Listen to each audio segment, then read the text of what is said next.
Thiruthanigai channel பார்க்குற அனைவருக்கும் வணக்கம்மா. இப்போ நான் வந்து சாம்பார் பொடி பண்ணேன் இல்லைங்களா, இப்போ ரசப்பொடி பண்ண போகிறேன். இதையும் பார்த்துக்கோங்க. இது 50 கிராம் ரசப்பொடி. எப்போவுமே நான் நிறைய பண்ணுவேம்மா, ஏன்னா எனக்கு கொஞ்சம் டெய்லியே நான் ரசம் வைப்பேன். 100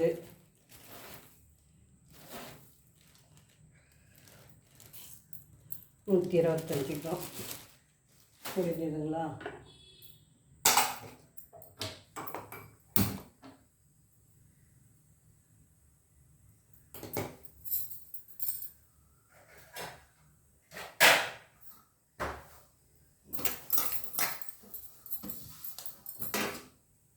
இதை வந்து வறுத்துக்கணுமா, நல்லா மணமாக வறுக்கணும். அதுதான் மெயின், வேறு ஒன்றுமே கிடையாது. அப்படியே போட்டு சேர்த்து பெரிய விஷயம் இல்லை. இது கொஞ்சம் தனியாக வந்து நம்ம வறுக்க கொஞ்சம் தனியாக வந்து வறுக்கிறோம். தனியாக வறுப்பட்டுருதுமா, எடுத்து போட்டுக்கலாம். சரிங்களா? பாருங்க, கொஞ்சம் கறிவேப்பிலை அதையும் நம்ம வறுத்து அது கூட போட்டுக்கலாம்.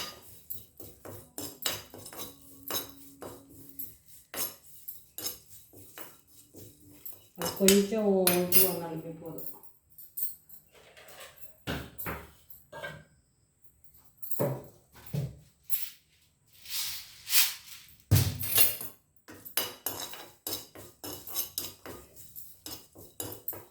அதையும் நம்ம போட்டுக்கலாம். இப்போ ரசத்துக்கு துவரம் பருப்புமா அது போடுறோம். சரிங்களா? அது ஒரு 50 கிராம்.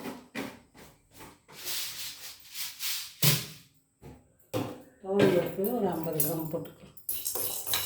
அதையும் வறுத்துக்கணும்.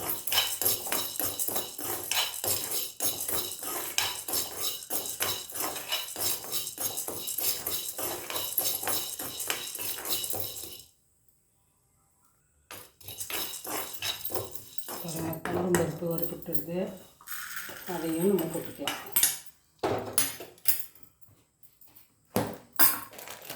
இப்போது சீரகம் ஒரு 50 கிராம் போடணுமா. ரசம் இது சரிங்களா? 50 கிராம் போட்டுக்கலாம். அது கொஞ்சம் சூடு ஏறிச்சுனாலுமே போதும். ஏன்னா சீரகம் வந்து பொரிஞ்சால் வேறு மாதிரி வாசனை வரும். அது வந்து சும்மா சூடு ஏறினாலுமே அது வந்து இந்த மனம் போகாத மாதிரி. சரிங்களா? இப்போ வந்து மிளகு போடுறோம். மிளகு சீரகம் ரசத்துக்கு மிளகு சீரகம் தானே. அது 50 கிராம் போட்டோம் இல்லையா, இது 25 கிராம் போடணும். இதையும் போடணும்.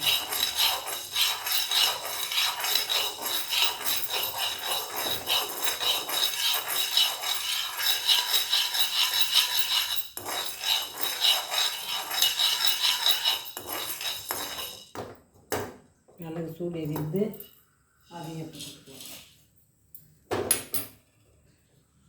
இதை பண்ணுங்க. சரிங்களா? அடுத்தது வரமிளகாய். காரத்துக்கு கொஞ்சமாக போட்டுக்கலாம். ஏன்னா நம்ம கொஞ்சம் போட்டு செய்யறது.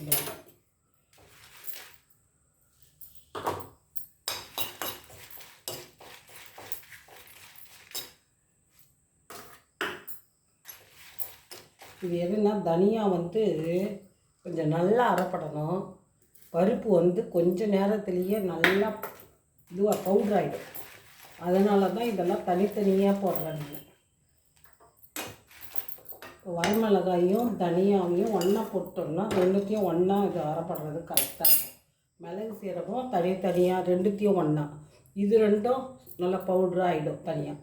இது கூட போட்டோம்னா எல்லாத்தையும் சேர்த்து மொத்தமாக போட்டுக்கலாம். இதை தனியாக முதல்ல போட்டு இது பண்ணிக்கலாம். அதுக்கப்புறம் இதை போடணும். சரிங்களா? அந்த மாதிரி. இப்போ இதுக்கும் நம்ம பெருங்காயம் போடணும். அப்போ தான் வாசனையாக இருக்கும்.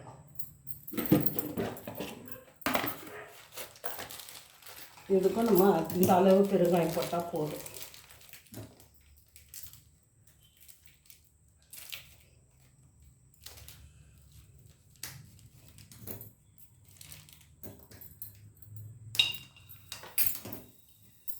இதுக்கும் இவ்வளோ போட்டுக்கலாம்.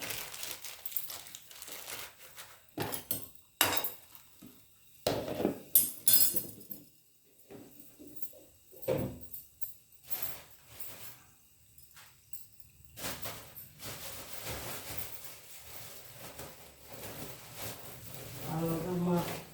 இது ரசப்பொடி. இதையும் அரைச்சி காட்டுறேன்.